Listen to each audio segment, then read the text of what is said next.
Hello and welcome to BYJU'S IAS. Let's get started and look into the first article. The first article is speaking about serological survey. The human body has an excellent immune system. It protects and defends the body against infection caused by a foreign pathogen or a microbe. This immune system has an excellent memory capsule as well. What does it do? Let's suppose there is a virus or a bacteria. It enters into the body. So this is fed into the memory capsule of the immune system. So next time when this virus or any pathogen enters the body, the same will be immediately eliminated by the immune system. The immune system is active in the body by the generation of what is called as antibodies. So what is the serological test? So serological test is basically identification of the antibodies that which is present in the body. What are these antibodies? They are nothing but reaction or response created by the body against a foreign pathogen, which can be a virus, it can be a bacteria or any other pathogen which is alien to the body. The serological test in the present scenario will detect the body's immune response to an infection caused by the virus rather than detecting the virus itself. So what it identifies is the antibodies and not the virus when serological tests are being conducted. It may be performed to diagnose infections and also autoimmune illness as well. This test can also be conducted to check if this particular person has immunity to certain type of diseases. When this serological test is conducted at the community level, that is what is called as serological survey. So a serological survey is nothing but when it is used largely for the surveillance among the community members, that is what is called as serological survey. What will this survey do? This will basically identify those people who have been affected by the virus and they might also be asymptomatic as well. When they are asymptomatic, they might also generate these antibodies. So a conclusion can be drawn if there is presence of the virus through this survey. So this survey that is being conducted in Delhi right now. Why?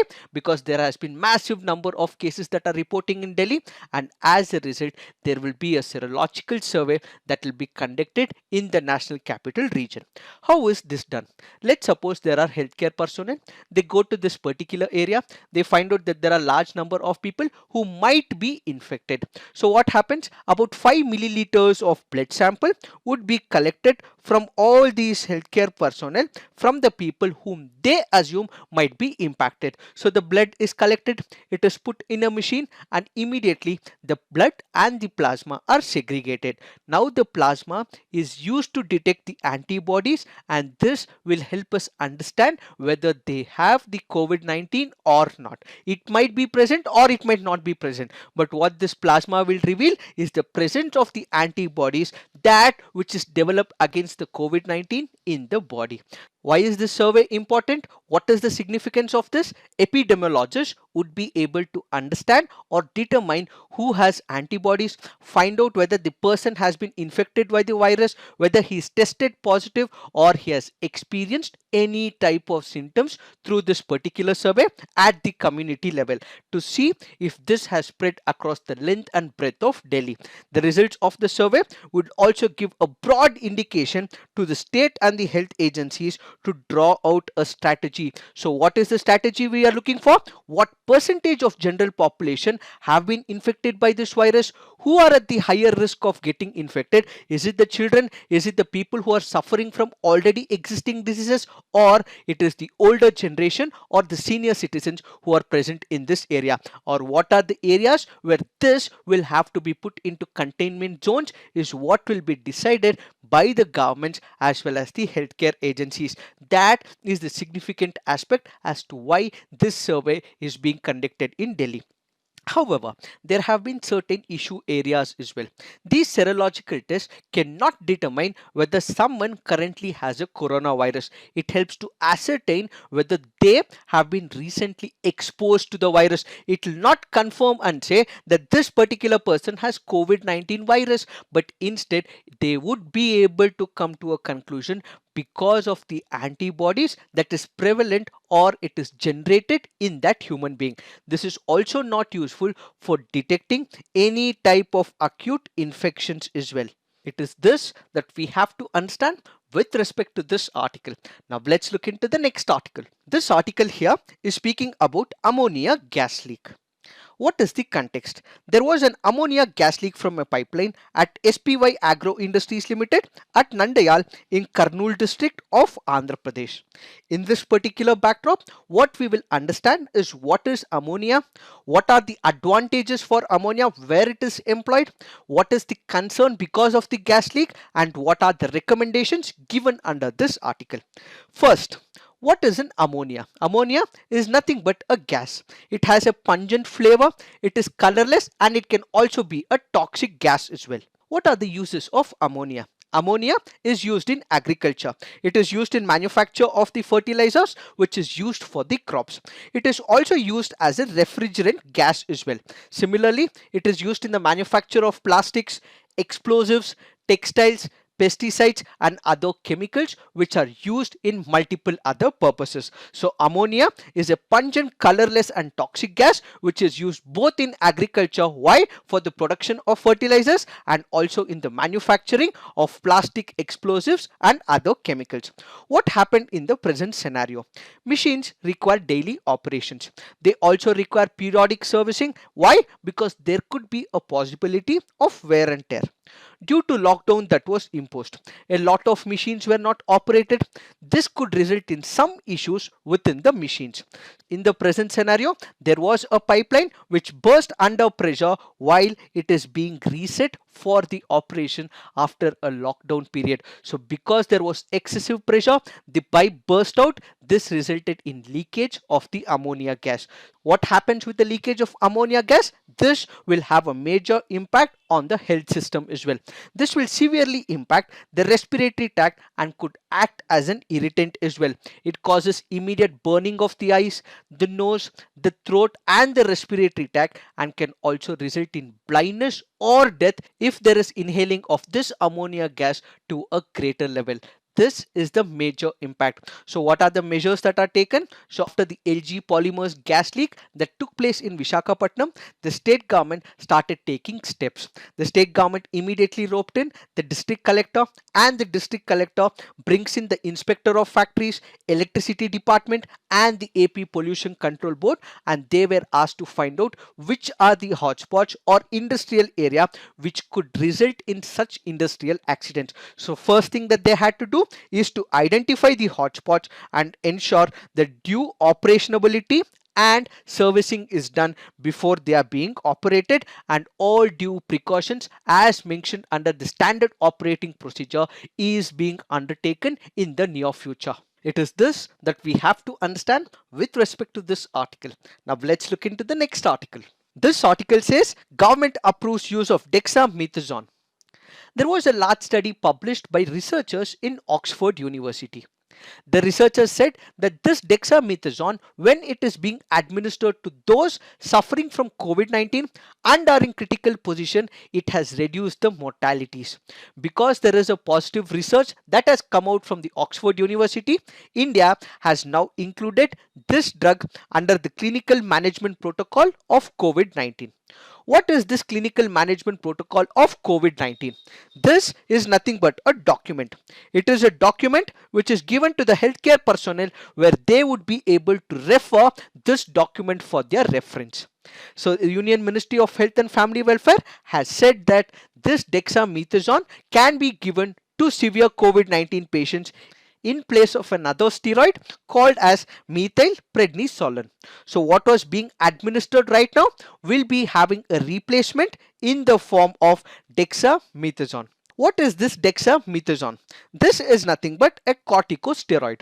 What is a corticosteroid? These are basically administered to those type of patients who have been suffering from inflammation or to suppress the immune system. This drug is also used to treat problems such as allergies, asthma, eczema, inflammatory bowel disease as well as arthritis.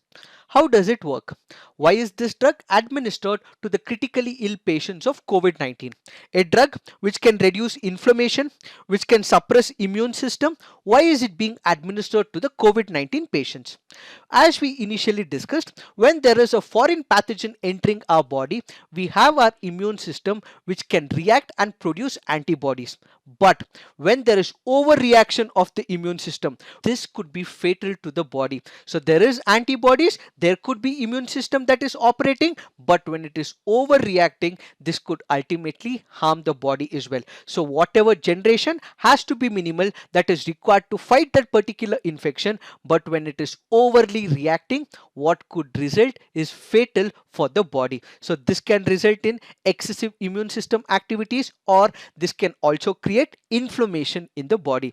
In order to reduce this overreaction of the immune system and in order to control the inflammation, what we require is a drug. That is why dexamethasone, which has both these characteristics to reduce inflammation and suppress the immune system, which is currently overreacting because of a foreign pathogen in the form of virus, is being administered to the patients. So this has been cleared for all type of patients who currently require oxygen support or who are critically ill and who has excessive inflammatory response. If they are not critical, if they do not require oxygen capacity, or if they do not have any type of inflammatory response, then such drug need not be administered. The article also expresses that doctors and healthcare personnel will have to be cautious and they have to take a cautious approach. Why being cautious is important? Because such tablets will be given only to those people who are currently in need of oxygen. In fact, the World Health Organization has also emphasized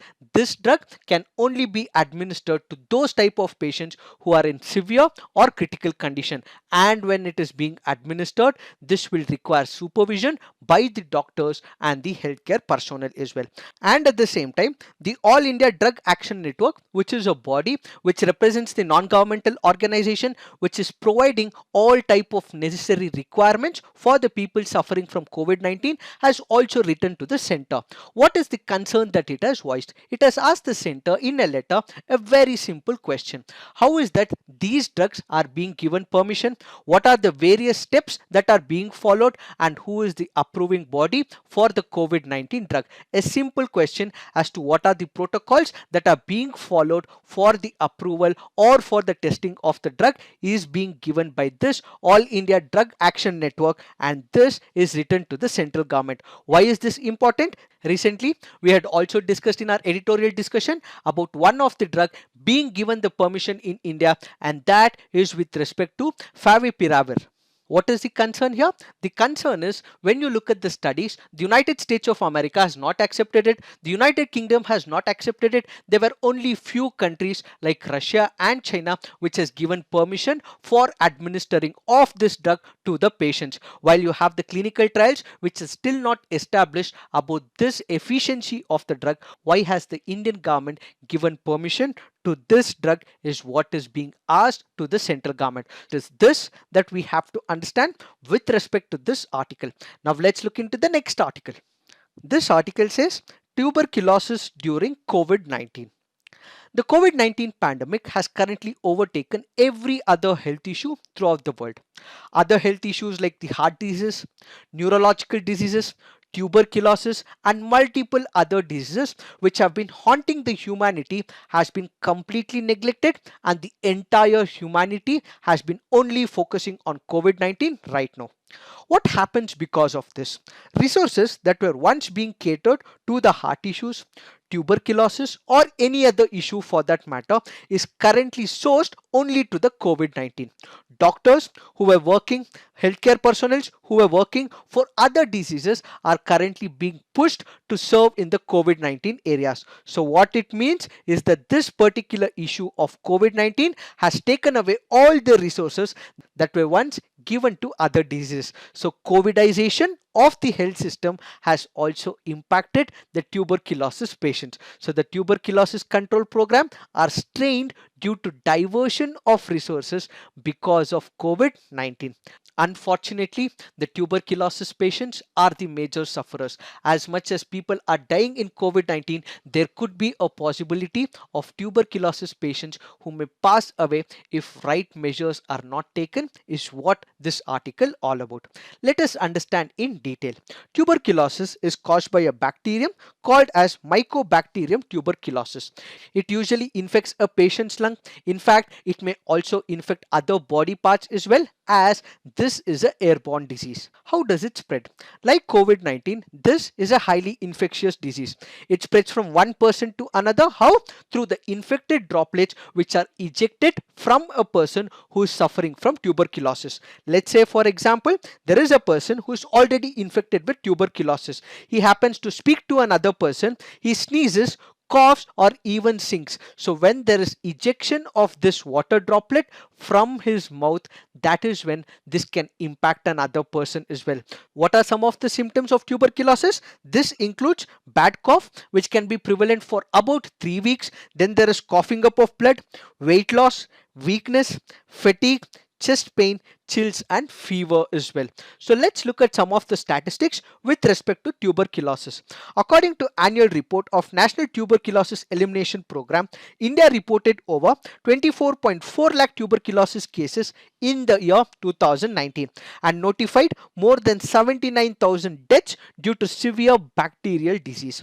The number of tuberculosis cases has increased by 14% when compared to 2018. So when you compare 2018 and 19, there has been an upscale of about 14% in comparison to 2018, says these statistics. According to the data provided by the World Health Organization, an infected person can spread the disease 5 to 15 other people through close contact over the course of the year. As much as COVID-19, it might not be that much of an impact, but a single person is still able to spread about 5 to 15 people. Why? Because this is also an airborne disease. So what is the impact of COVID-19 pandemic on TB patients is what this article all about. As the novel coronavirus breaks, it pushes the country into the brink of a catastrophe. Why? There are people who are already suffering from TB, and now these people who are suffering from TB are not able to go to the private hospitals. They are not able to go to the public hospitals. Why? Because the resources which are once being catered to the tuberculosis is completely diverted to the COVID-19. The private hospitals are not even taking these people. Why? That is because they are scared. They are scared because the COVID-19 and TB have similar symptoms. What are these symptoms? One is fever, the other is excessive coughing. So in case there are people who have cough, who have fever, they might not have COVID-19, but the private hospitals are not administering or taking in any of these patients who currently have these type of symptoms. So because they are scared that this could be a possibility of COVID-19, they are not taking all those people who are currently suffering from TB. What is the major issue right now? The private hospitals are not accepting them. The public hospitals, which is supposed to monitor, identify, detect, and give them treatment timely at a particular time, is also not taking them because there has been diversion of all these resources to the COVID-19. So this could ultimately result in death of tuberculosis patients are the major concerns voiced under this article. What are the steps that we have to take in order to ensure that tuberculosis does not harm the people, and at the same time we also focus on the COVID-19 pandemic? Early diagnosis and timely treatment are very vital for cutting down transmission of the infection. We cannot have an ad hoc process. Why? Because we are suffering from COVID-19. So what we require is a comprehensive program or a scheme or a policy to take into loop where transmission of tuberculosis and COVID-19 is both gelled into a single machine. What do we mean by it? Let's suppose in the present scenario there are two major issues. One is fever, the other is coughing. These are the symptoms for both COVID-19 as well as tuberculosis. So what we need to do is to integrate tuberculosis and COVID-19 testing. Let's suppose there is an individual, he has fever, he also has cough. When he is being tested, both tests will have to be conducted. One is for the tuberculosis, the other is for the COVID-19. So when his samples are taken, both the tests simultaneously will have to be conducted in case they have the past record of tuberculosis in that area, or there is a generation which is carrying it. And at the same time, what we have also seen is public sector has also focused on moving away its resources from tuberculosis to another COVID-19 issue. So what we also need to ensure is that some portion of these people will have to work for tuberculosis, and at the same time the private sector are completely ignoring these TB patients. So what needs to be done? We need to engage the private health sector. How? By giving them some incentives. So the government will have to give them some incentives so that private sector can also take care of the tuberculosis patients. And at the same time, the TB patients might have lost their livelihood means. They might not be able to afford proper diet as well. In that particular scenario, a direct benefit transfer by the government to the patients for the nutritional support will also have to be provided so that they can maintain a proper diet to upkeep their nutritional status. It is this that we have to understand with respect to this article. Now let's look into the next article. This article says, why is there a stress on randomized controlled trials? We have discussed about this issue in the past 2 days, but our focus on this article is on the basis of two important parameters. One is with respect to the Drugs and Magic Remedies Objectable Advertisement Acts of 1954 as mentioned under this article, and we will also focus on importance of the randomized controlled trials. First, let us discuss about the act. This act or this law basically seeks to prohibit all types of advertisement which gives a false impression or a false claim about a particular usage of a drug. There are multiple words in this act. First, it speaks about drug. What is a drug? A drug is a medicine. That which is administered to a human being, it can be internal or it can be external. Then it speaks about magic remedies. What are these magic remedies? Let's suppose there are people, they have no idea about medicine. They are not certified doctors. They are not certified healthcare personnel. But there are people who can come about distributing certain drugs in the form of luck. They might say that this is a talisman. They might say that this is a mantra, or they might say there is a kavacha. So there is luck factor that immediately pictures in. So there is no diagnosis that is being conducted, there is no cure, there is no medication, but instead, because they are believing in luck or in a particular charm of any kind, there could be miraculous powers that could be generated, is what they say to sell this particular drug. So there is magic remedy because of this drug. So there is no scientific basis, there is no clinical trials that are conducted, there are no scientific rationale behind it, but instead they believe in talisman, mantra or kavacha to sell this particular drug. That is what is called as magic remedy. So a magic remedy is that which does not have any scientific rationale behind it, but instead they believe in pseudoscience which has no reasoning behind it. Followed by this, what we have is called as advertisement. What is the advertisement mentioned under this act? This is basically exploring that particular drug and giving information about this drug to the general public. How is this given? Through the notice, circular, label, wrapper or any other document, and any announcement made orally or by any other means as well. So if there is a drug, if the general public should be aware of it, what does the company do to promote is what is called as advertisement. Followed by this, what we have is misleading advertisements. Basically, when you look at advertisement, they should be genuine in nature. If we are speaking about a product, it should not have any ill effects when this product is consumed by a person.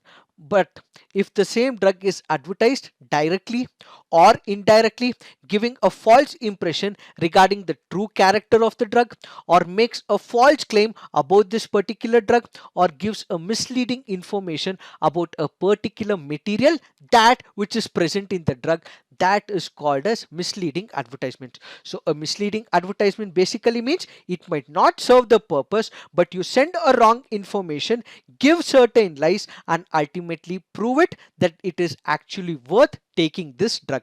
But unfortunately, the reality is this may not work because there is no scientific rationale behind it.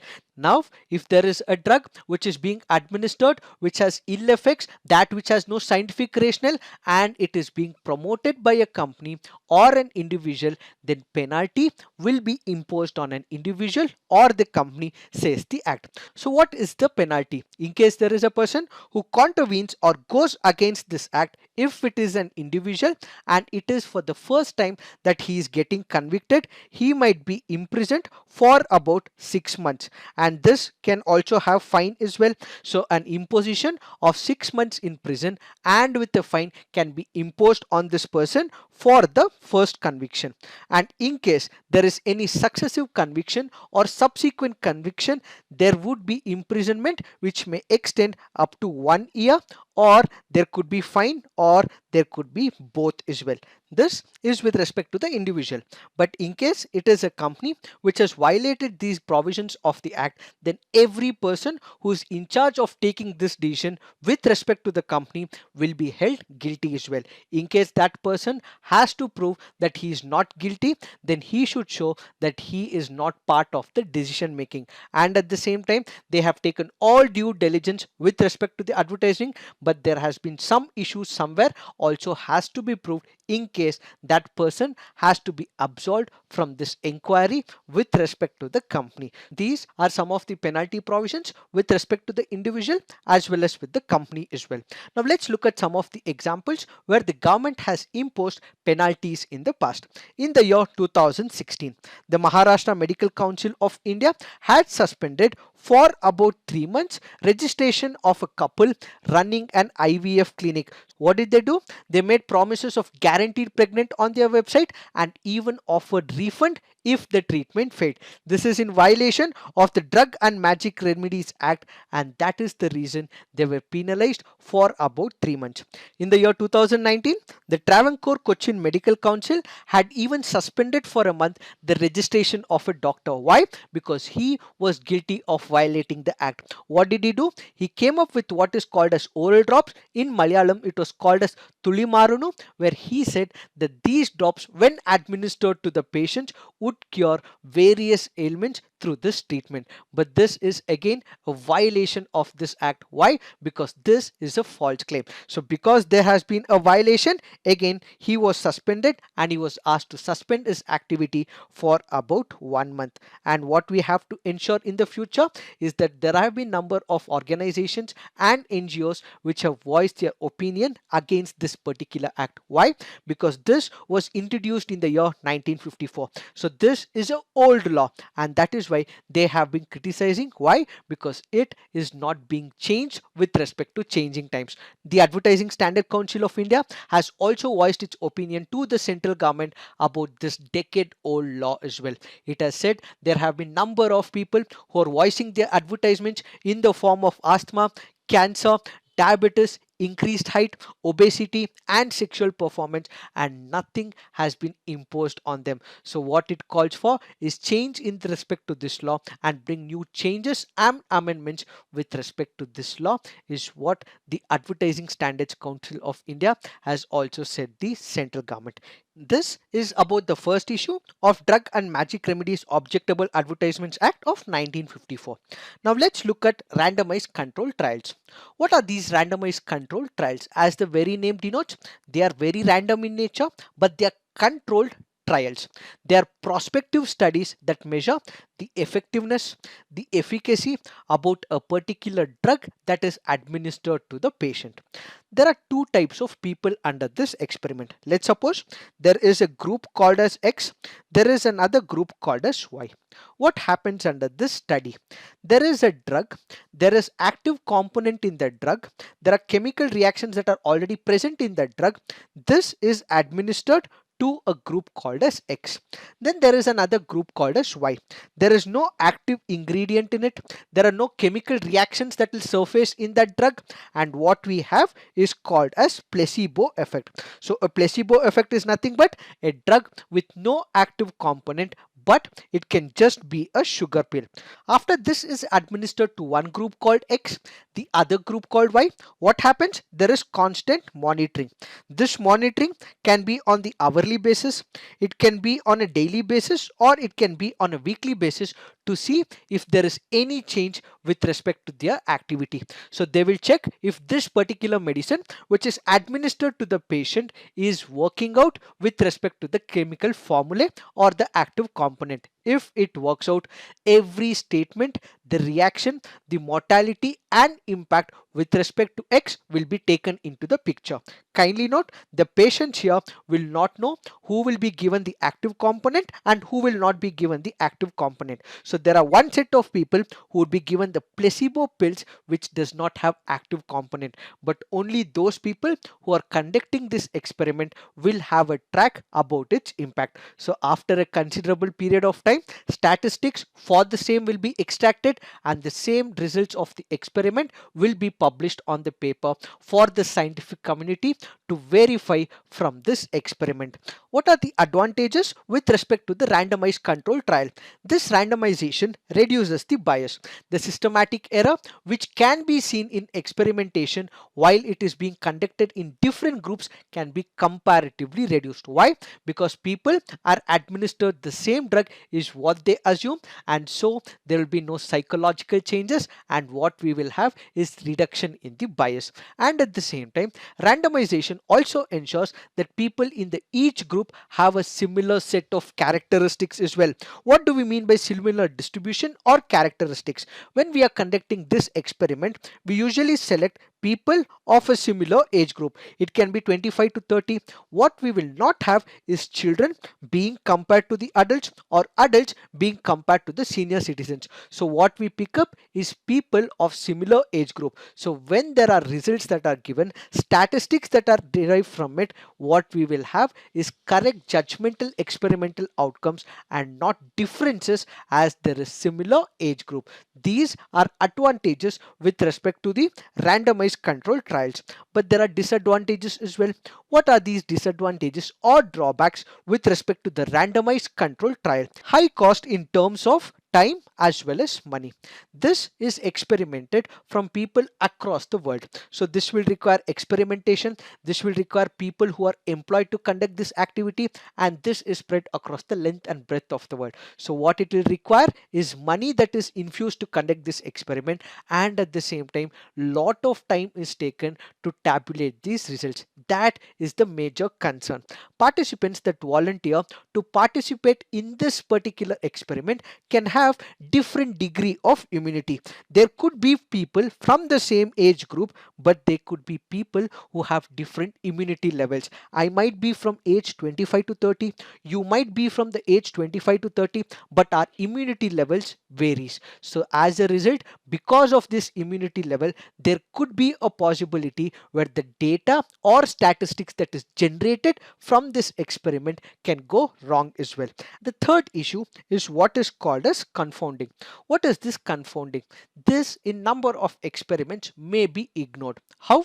Let me give you an example. Let's suppose I'm conducting an experiment to find out if alcohol drinking is causing heart diseases. I might come to a conclusion, fair enough. I might derive a statistics, fair enough, but there are other possibilities as well. The same person who is consuming alcohol can also be fagging as well. He might be a chain smoker.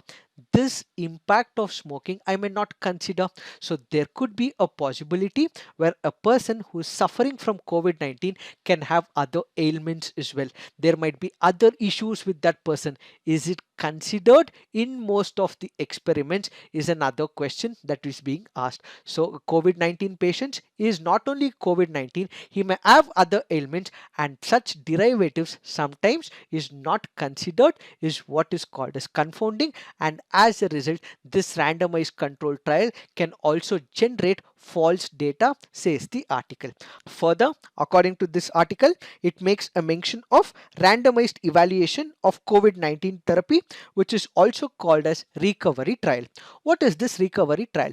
This is the world's largest randomized clinical trial of potential COVID-19 treatments. There are multiple number of drugs that are now being administered to the COVID-19 patients. These are not actually drugs which are designed and produced for the COVID-19, but they are existing drugs which are being treated for the COVID-19. So a random trials are being conducted on the existing drugs, and the same is administered to the COVID-19 patients. So basically it will aim to study the effectiveness of different existing drugs in and around the world. It is testing the effects of potential treatments for all those patients who are admitted to hospital because of COVID-19. So this is what this article all about. However, with respect to Baba Ramdev ji and about his advertising, we have had enough explanation in the past few days. So as of now, these are the two important issues that we have to understand. Now let's look into the next article. This article, how will the US visa ban impact India, has been explained on 24 June 2020 under the fourth topic, Trump suspends H1B visa till year end at 10 minutes 24 seconds. So kindly look into this video for the elaborate analysis of how this will impact India. We are not going to discuss this as this has already been explained. Now let's look into some of the preliminary practice questions. Which of the following pesticides are banned for manufacture, import and use? Aldrin, Endrin, Menazone, pentachlorophenol and tetradifone. The answer to this is 1, 2, 3, 4 and 5. All these 5 pesticides have been banned in India for manufacture, import and use. Why have we taken this practice question? Because of the reference given under this article. Kindly remember the main reason why these pesticides are banned in India, because it will impact the health of human beings, animals and also cause a lot of damage to the environment. Kindly remember these names. It is not compulsory, but at least go through these names so that in case there is a question that pops up, you would be in a situation to answer them. UPSC has asked such strange questions in the past, so that is why it is also called as Unpredictable Service Commission. So just have a view about it. In case there is a possibility of this question, you would not be unprepared with this. Now let's look into the next practice question. Consider the following statements with respect to type 1 and type 2 diabetes. The symptoms for type 1 appear more quickly than type 2. Type 1 affects more people than type 2. Which of the above statements are incorrect? It is asking for the incorrect statement. So the answer to this is 2 only. Why? Type 1 affects more people than type 2 is a wrong statement, because type 2 affects more people than type 1. Why have we taken this practice question? Because of the reference given under this article. Kindly remember there are two types of diabetes. One is type 1 diabetes, the other is called as type 2 diabetes. In type 1 diabetes, our body is no longer able to produce the insulin, but in type 2 diabetes, body still produces insulin, but it does not make enough or it does not use it efficiently. In type 1 diabetes, it is usually developed during childhood but can also develop at any age. But in type 2 diabetes, it can develop at any age but is most common in adults over 45 years. In type 1 diabetes, there could be a possibility of family history. In type 2 diabetes, it results because of overweight, family history and also because of high blood pressure as well. Kindly look into these differences and also remember these differences. Now let's look into the next practice question. With reference to last glacial maximum period, which of the following statements are correct? Vast ice sheets covered much of North America, Northern Europe and Asia. Sea levels were much lower. There were stronger global winds and excessive precipitation. The answer to this is 1 and 2 only. Why? During this last glacial period, there were globally strong winds, but there were not excessive precipitation. There was very less precipitation. Why have we taken this practice question? Because of the reference given under this article. What is this last glacial maximum? This was a period which we witnessed about 19,000 to 21,000 years ago, during which ice sheets were at their greatest extent. These vast ice sheets were prevalent in North America, Northern Europe and Asia as well. During this period, what the world witnessed was excessive cold temperature, dry type of climatic conditions, and there was frequent storms and dust laden atmosphere as well. As a result of all these issues, there was very less vegetation, and as a result of less vegetation, there was very less rainfall as well. So there was no excessive rainfall, but what we have is less precipitation during this period. And during this period, what we also see is because the water was locked in the form of ice, there was less sea level as well. It is this that we have to understand with respect to this article. Now let's look into the next practice question. Which of the following countries are not part of the European Union? Iceland, Sweden, Norway, Switzerland, Hungary and Luxembourg. The answer to this is 1, 3 and 4. Which are the countries not part of European Union? It is Iceland, Norway and Switzerland. Why have we taken this practice question? Because of the reference given under this article. Kindly remember, Norway, Iceland as well as Switzerland are not part of European Union. Now let's look into the next practice question.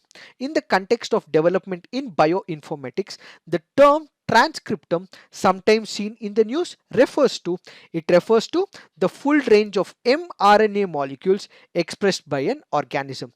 When we speak about transcriptome, it is a combination where there is transcript plus genome. So it is a combination of two different words, and basically this is more about mRNA molecules. Now let's look into the mains practice question. Randomized controlled trials are considered to be the gold standard method for estimating treatment effects. Discuss. Illustrate with examples the efficacy of the existing drugs being tested in India to treat COVID-19. So please write all your answers on the comment section, have peer review, come up with constructive criticism, and also encourage your fellow pals to write more and more. This is it for today. Thank you for watching. All the best.